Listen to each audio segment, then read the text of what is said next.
बिस्मिल्लाहिर्रहमानिर्रहीम। अस्सलाम वालेकुम। ये पार्ट 32 है। आज हम आपके लिए किताब ला रहे हैं नील महल की रकासा। ये एक मुकम्मल किताब है। इस किताब के कुल 32 हिस्से हैं। आवाज़ तालियामान, मुसन्निफ़ है मिराहत। ये किताब आपके लिए बुकशेयर पाकिस्तान ऑडियो लाइब्रेरी की जानिब से रिकॉर्ड की जा रही है। दीगर मालूमात और किताबों के लिए आप रब्ता कर सकते हैं। व्हाट्सएप नंबर 0333249537 और कॉल नंबर 0300291960 पर मोहम्मद अज़हर लतीफ़ से। ये किताब 496 सफ़ात पर मुश्तमिल है। तो आइए सुनते हैं पार्ट नंबर 32 सफ़ा नंबर 487 से। फिर मैंने अपने ही लिबास का एक टुकड़ा फाड़कर पत्थर को इसमें बांधा और इस कपड़े को बाजू पर बांध लिया। गोया मैंने अपनी दानास्त में पत्थर को महफूज कर लिया था। लेकिन अब इसके बाद क्या हो, मैंने सोचा, और फिर मैंने यही बेहतर समझा कि इस वहशतनाक माहौल से निकलकर उस जगह तक पहुंच जाया जाए जहाँ तक मुझे जाना है। चनाचे मैं चट्टान तक पहुंच गया। दहाने पर चट्टान उसी तरह ढकी हुई थी। मैंने इसे दोनों हाथों से जुम्बश देने की कोशिश की, लेकिन इतनी वज़नी चट्टान जादू के ज़रिए से तो हटाई जा सकती थी, किसी इंसानी क़ुव्वत के ज़रिए नहीं। मैं चट्टान को जुम्बश भी नहीं दे सका था और थक हार कर बैठ गया। अब मुझे रात के आखिरी पहर का इंतज़ार था। वीरान और खौफनाक माहौल में जो वक्त गुजरा उसका तस्करा ही बहुत हौलनाक है। मेरे कान अजीब सी आहटें सुन रहे थे। कभी महसूस होता था कि सांप जिंदा होकर ऊपर आ रहा है, कभी यूँ लगता जैसे कोई मेरा नाम लेकर पुकार रहा है। हुदा हुदा करके रात हुई और तारीकी छा गई, लेकिन मेरे जहन में उजाले रक्स कर रहे थे। फिर रात के आखिरी पहर चट्टान अपनी जगह से खिसकी और ताज़ा हवा अंदर आने लगी। मैं खुशी से उछल पड़ा। तब मुझे सिंगा की आवाज़ सुनाई दी। आदिल, क्या तुम जिंदा हो? हाँ, और मैं तुम्हारा इंतज़ार कर रहा हूँ। ओह, क्या तुम कामयाब हो गए? हाँ, स्याह पत्थर अब मेरे पास है, मैंने जवाब दिया। लाओ, इसे मुझे दे दो। सिंगा ने चट्टान के रहने से हाथ नीचे लटका दिया। क्यों? क्या तुम पूरी चट्टान नहीं हटाओगी? क्यों नहीं, मैं तुम्हें निकाल लूँगी ना। तो क्या मेरे बाहर आने के बाद तुम पत्थर मुझसे नहीं ले सकती? मैंने किसी वसवसे के तहत कहा। तुम पहले पत्थर मुझे दे दो और उसके बाद मैं चट्टान हटाऊंगी। मेरा ख्याल है कि ये बात तुमने पहले नहीं की थी। आदिल, ज़िद क्यों कर रहे हो? वो पत्थर मुझे दे दो। सिंगा की आवाज़ में झंझलाहट थी। नहीं सिंगा, अब मुझे तुम्हारी नीयत में फतूर महसूस हो रहा है। अगर तुम मुझे निकालोगी नहीं तो मैं पत्थर तुम्हें नहीं दूंगा। सिंगा हस्बे आदत खामोश हो गई। न जाने उसके जहन में क्या खिचड़ी पक रही थी।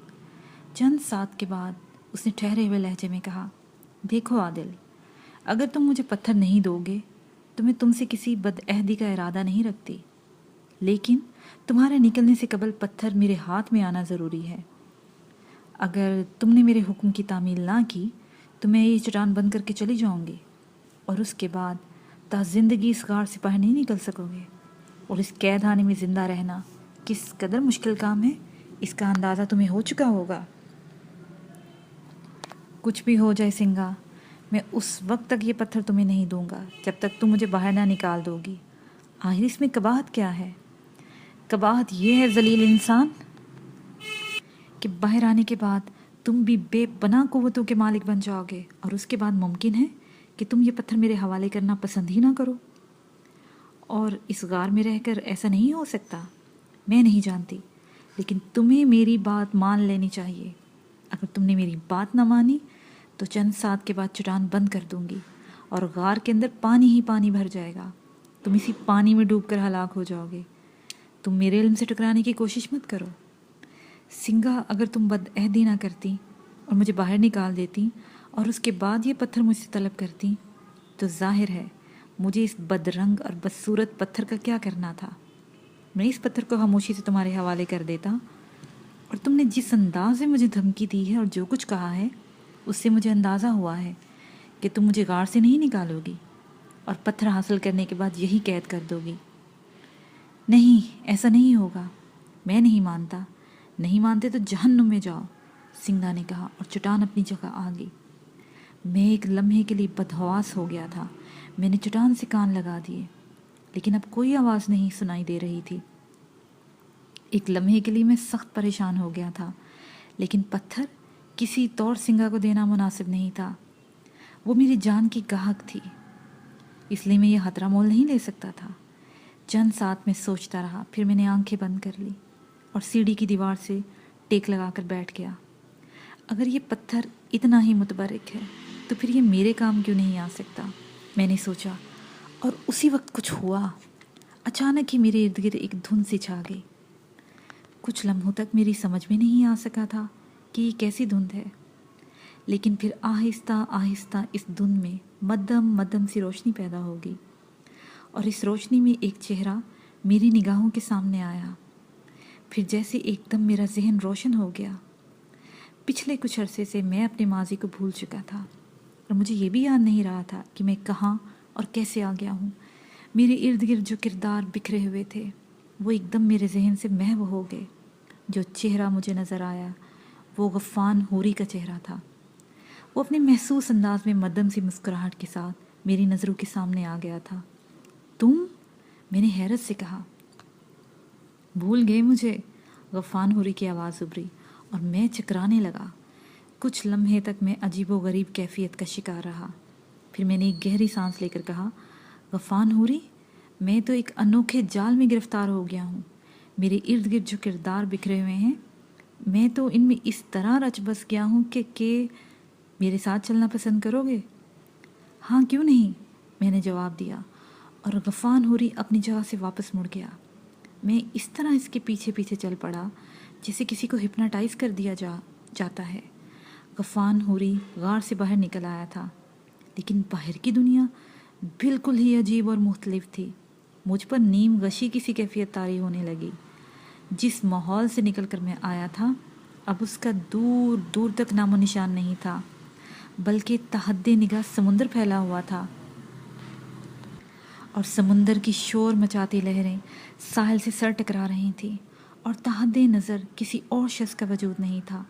जंगल का वो माहौल, सहराए आज़म अफ्रीका के तबरकात, किसी चीज़ का कोई वजूद नहीं था, किसी भी चीज़ का कोई नामो निशान नहीं था। मैं थके थके अंदाज में गफ़ान हूरी को देखने लगा तो गफ़ान हूरी ने एक तरफ इशारा करते हुए कहा, रेत के इस टीले तक चलो। इसके दूसरी तरफ एक ऐसा चट्टानी साइबान है जहाँ से समुद्र का नज़ारा बहुत खूबसूरत होता है। आओ, हिम्मत करो।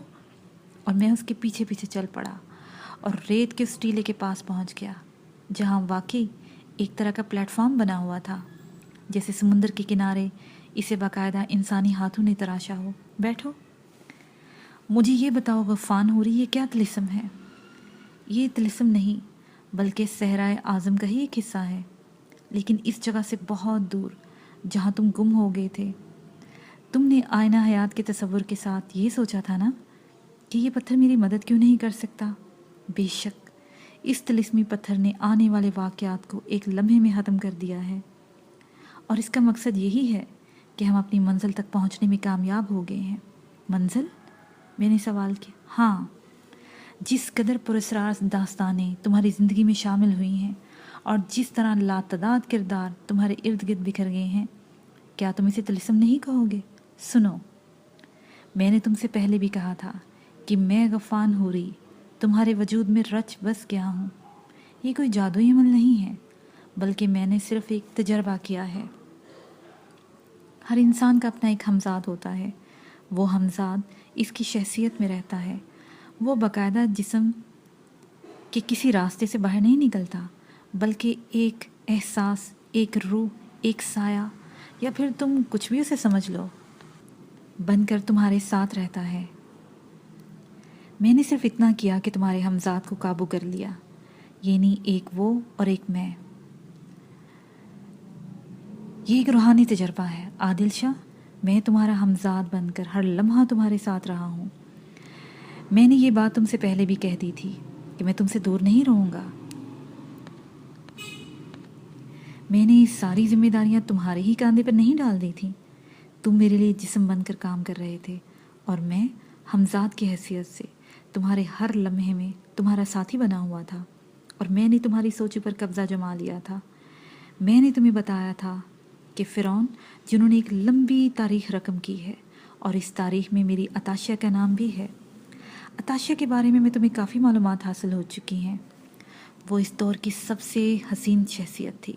तुमने उसे देखा है, मुझे बताओ, क्या उसका हुस्न जहाँसोज किसी तरह ऐसा नहीं है कि इंसान से उसकी अकल छीन ले? बहरहाल अताशिया मुझसे मोहब्बत करती थी और हम दोनों इस बात के ख्वाहिशमंद थे कि किसी तरह फ़िरौनों की निगाहों से बचकर इतनी दूर निकल जाएं कि वो हमारा ताक़ुब न कर सकें। लेकिन हम ऐसा ना कर सके। एक समुद्री जहाज़ ने हमसे दूर दराज के ममालिक का सफ़र किया हम दोनों ने, लेकिन हमारा दुश्मन फ़िरौन हमारी ताक में था। वो अताशिया की मोहब्बत हासिल करना चाहता था, लेकिन उसकी हर काविश बेसूद साबित हुई। चुनाचे उसने अपने आदमियों को हमारे पीछे लगा रखा था और उन्होंने समुंदर में हमारा ताक़ुब शुरू किया था। वो पूरी मंसूबा बंदी के साथ आए थे। चुनाचा उन्होंने अताशिया को पकड़कर एक ताबूत में बंद किया और इस ताबूत को समुंदर में फेंक दिया। अताशिया समुंदर की नज़र हो गई और इसका ताबूत पानी की गहराइयों में बैठ गया, जबकि मैं उनके चुंगल से निकलने में कामयाब हो गया। और फिर मैंने एक तवील अमल के ज़रिए अपने आप को अताशिया की तलाश के लिए महसूस कर दिया। ज़िंदगी का सफ़र जिस कदर दूर तक तारी रह सका, मैंने वो सफ़र किया और उसके बाद आखिरकार मैंने भी मौत की तारीकियाँ अपना ली, लेकिन इस तरह कि मेरा वजूद रूह की शक्ल में कायम व दायम है। मेरे अजीज़ दोस्त आदिल शाह, न जाने कैसे कैसे अमल करके मैंने अपनी रूह को एक बोझ से आज़ाद कराया और फिर एक उधार का बदन लेकर अपने आप को उसमें मुंतकिल कर लिया। मैं वो सारे काम नहीं कर सकता था जो इंसान ज़िंदगी में कर सकता है। तो फिर यही हुआ कि मैं भटकता रहा। मुझे किसी ऐसे हमदर्द की तलाश थी जो तंदुरुस्त और तवाना भी हो और हिम्मत भी रखता हो और मेरी मुश्किल का हल भी उसके पास हो, और वो तुम थे। बेशक हमारे दरमियान एक सौदा हुआ है। तुम मेरी अताशिया को समुंदर से निकाल कर मुझ तक लाओगे और उसके बाद मेरे लिए वो सब कुछ अंजाम दोगे जिसका मैं मुतमन्नी था, और फिर उसके बाद तुम्हें एक ऐसी ज़िंदगी मिलेगी जो तुम्हारे लिए बहुत ही पुरैश होगी। मैं गफ़ान होरी की शक्ल देखता रहा और फिर मुझे बड़े ज़ोर से हंसी आ गई। बेशक ऐसा ही है। गफ़ान होरी इंसानी ज़िंदगी भर हज़ानों की तलाश करता है। उसकी आरज़ू होती है कि वो बेपनाह हज़ानों का मालिक बन जाए, लेकिन ये आरज़ू ही रहती है और वो ज़मीन की गहराइयों में पहुंच जाता है। गफ़ान होरी, मैं जानता हूँ कि ऐसा कोई ख़जाना तुम्हारे इल्म में नहीं है, ना तुम मुझे वो ख़जाना दे सकते हो, लेकिन उसके बावजूद मैं तुम्हारे लिए एक काम करने को तैयार हूँ। मैं नहीं जानता कि ये सब कैसे होगा। तुम इस सिलसिले में मुझे गाइड करोगे। मैं तुम्हारा जिस्म बनकर सारे काम करूँगा, लेकिन मुझे ये बताओ कि मेरा वक्त जो इन जंगलों और पहाड़ों में अजीब अंदाज में गुजरा है, ये वक्त जिसमें मेरे गिर्द ऐसे किरदार फैल गए हैं जिनमें से कुछ को तो मेरे दिल तक रसाई हासिल है, ये सब क्या और क्यों हुआ था? गफ़ान होरी ने चंद लम्हे गर्दन झुकाकर कुछ सोचा, फिर बोला, तुम जानते हो कि तुमने फ़िरौनों के मकबरे में दाखिल होकर उनकी रूहों को बेदार कर दिया है। उनमें से कुछ फ़िरौन ऐसे हैं जो अताशिया में दिलचस्पी रखते थे। खुद वो भी अताशिया की तलाश में मसरूफ़ हैं। मैंने तुम्हें उनसे महफूज रखने के लिए तुम्हारी उम्र का एक हिस्सा छीन लिया है। ये नहीं वो वक्त जब तुम सहराए आज़म के जंगलों में कबाइल के दरमियान मुख्तलिफ किरदारों में घिरे हुए थे। ये वो वक्त था जब फ़िरौन तुम्हें खो बैठे थे, वरना वो तुम्हारे पीछे लगे हुए थे। मैंने बड़े ही कमाल के साथ तुम्हें उनसे महफूज कर लिया और एक पनाही किरदार देकर तुम्हें उनकी निगाहों से ओझल कर दिया। वो तुम्हें तलाश ही करते रहे और शायद क़यामत तक तलाश करते रहेंगे। तो मेरे अज़ीज़ दोस्त, इन किरदारों को भूल जाओ। वो सिर्फ़ एक वक्फ़ा थे जो तुम्हारे और मेरे दरमियान एक अमल की हैसियत रखते थे। यानी तुम्हें फ़िरौनों से दूर रखने के लिए वो वक्फ़ा बहुत ज़रूरी था। वो सारे किरदार माजी के वो किरदार हैं जिनका अब इस कायनात में कोई वजूद नहीं है। ओ मेरे खुदा, कैसी अजीब दास्तान है मेरी। इस दास्तान में एक हसीन इजाफा उस वक्त हो जाएगा जब तुम मेरी मुश्किल हल कर दोगे। मगर मुझे क्या करना होगा? वो देखो, सामने समुंदर है। मैं समुंदर की गहराइयों में नहीं उतर सकता, लेकिन इसकी सतह पर रहकर तुम्हारी मदद कर सकता हूँ। गफ़ान होरी, क्या तुम अब भी अपने तौर पर यह बात कह सकते हो कि तुम अब एक इंसान नहीं, एक रूह हो? हाँ, और आखिरी बार मैं एक सवाल पूछूं? मुझे जवाब दो। क्या मेरी ज़िंदगी का मकसद मुझे मिलेगा भी या नहीं? यानी कि ऐसा खजाना जो मेरी उम्र में इजाफा कर दे। हाँ, ये एक रूह का वादा है, ये जो पहले दिन से आखिरी दिन तक तुम्हारे साथ है। लेकिन वो खजाना कहाँ मिलेगा, ये मैं तुम्हें उस वक़्त बताऊंगा जब तुम मेरा काम कर दोगे और मैं तैयार हो गया। मुझे अब ये बात तस्लीम करना पड़ी थी कि गफ़ान होरी दर हकीकत कोई ज़िंदा इंसान नहीं है, क्योंकि उसने जो इंतज़ामात किए थे वो नाकाबिले यकीन थे। समुंदर के इस वीरान हिस्से में ये खूबसूरत सा जहाज़ कहाँ से आ गया, ये कोई नहीं बता सकता था, लेकिन वो था और मैं और गफ़ान होरी उसमें बैठे हुए थे। मुख्तलिफ ज़राए से गफ़ान होरी ने वो रास्ते मालूम किए और उसके बाद मुझे समुंदर में उतार दिया। ज़िंदगी तो मैं वैसे ही बेशुमार तजर्बात में गुजरी थी। समुद्र की गहराइयों में सफ़र करने का तजर्बा भी मेरी ज़िंदगी का सबसे बड़ा तजर्बा था, और सबसे बड़ी बात यह थी कि मेरी दिलेरी मेरा साथ दे रही थी। मैं किसी भी तरह वहाँ जाने से खौफज़दा नहीं था। फिर मुझे उस ताबूत की तलाश में कितना वक्त लगा, इसका शायद मैं कोई तज्जिया ना कर सकूं, लेकिन आखिरकार मैंने समुंदर की गहराइयों में एक पत्थर की सिल पर एक हसीन ताबूत रखा हुआ देखा। गफ़ान होरी का कहना था कि उसने मेरे हमजाद की शक्ल इख्तियार करके मेरे जहन को अपने काबू में किया था, और यह हकीकत थी क्योंकि मैंने जितने किरदार देखे थे और जिस तरह उनसे मुतासिर हुआ था, इनमें अताशा का किरदार भी था, और वह मुख्तलिफ शक्लों में मुझसे मिली थी और मैं उनसे मुतासिर भी हुआ था। लेकिन जब मैंने ताबूत खोलकर अताशा के जिस्म को देखा तो मेरे दिल में ऐसी कोई तहरीक पैदा नहीं हुई थी कि मैं गफ़ान होरी से हट कर इसे तलाश कर लूँ। फिर इस ताबूत को ऊपर लाने के लिए भी मैंने जदीद तरीन ज़राए इख्तियार किए थे, और आखिरकार जब मैं सतह समुद्र पर पहुंचा तो ताबूत खास किस्म की रस्सियों में बंधा हुआ था और मेरे साथ था, और मैं इसे कंट्रोल करता हुआ ऊपर ला रहा था। फिर मैंने इसे अपने तौर पर भी पानी से उठाकर जहाज़ में रखा, और यहाँ से गफ़ान होरी का किरदार शुरू हो गया था। वो छोटा सा जहाज़ वापसी के लिए मोड़ दिया गया। गफ़ान होरी गोया मेरा गुलाम बेदाम बना हुआ था। साइट पर पहुंचकर भी मैं इस ताबूत को साहिल तक लाया। अताशिया पुरसुकून नींद सो रही थी। यहाँ से फिर हमने एक सफ़र किया। गफ़ान होरी तो हर तरह की आसानियाँ फराहम करने में माहिर था। ये सफ़र काहिरा के दूर दराज के इलाके में जाकर ख़त्म हुआ, जहाँ एक छोटा सा बोसीदा अहराम मौजूद था, और इस अहराम में जो दरवाज़ा नमूदार हुआ, हम इस दरवाजे से ताबूत को लेकर अंदर दाखिल हो गए। यहाँ पहुंचकर गफ़ान होरी ने एक सुकून का सांस लिया और बोला, मैं अगर तुम्हारा शुक्रिया अदा करूं तो ये एक इंतहाई मामूली अमल होगा। सदियों की प्यासी रूहों को तुमने मिला दिया है, और ये रूहें सदियों तक तुम्हारी एहसानपंद रहेंगी। ये इहराम हमारा है, और जब तुम यहाँ से बाहर निकल जाओगे तो हम उसे रेत की गहराइयों में ले जाएंगे, और उस वक्त तक जब तक कि कोई सरफिरा मोहम जो हमें परेशान न करे, हम इसमें दफन रहेंगे। लेकिन अताशिया, मेरी ज़िंदगी, मेरी रूह मेरे साथ रहेगी। मैं इस एहराम से बाहर जा सकता हूँ? हाँ सुनो, तुम्हें मेरी वो रिहाइश का याद है जहाँ मैं तुम्हें ले गया था? हाँ बोलो, क्यों? यहाँ से तुम्हें वहाँ जाना होगा। वहाँ जाने के बाद जो कुछ होगा और जो कुछ तुम्हें मिलेगा वो तुम्हारे और मेरे दरमियान माहिदे की तकमील करेगा। खूब नहीं, मैं तुमसे गलत बयानी से काम नहीं ले रहा। सरजमीन मिस्र से एहरामीन के ख़जाने ले जाना अब मुमकिन नहीं रहा है, क्योंकि हुकूमत मिस्र ये बात जानती है कि सरफिरे सियाह इन एहरामों से मदफून हसानों का पता लगाकर यहाँ आते हैं और बहुत कुछ ले जाते हैं।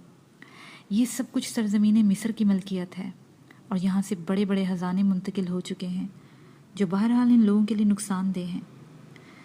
तुम्हें यहाँ तुम्हारी ज़रूरियात मिलेंगी, जहाँ तुम आसानी से उसे हासिल कर सकते हो।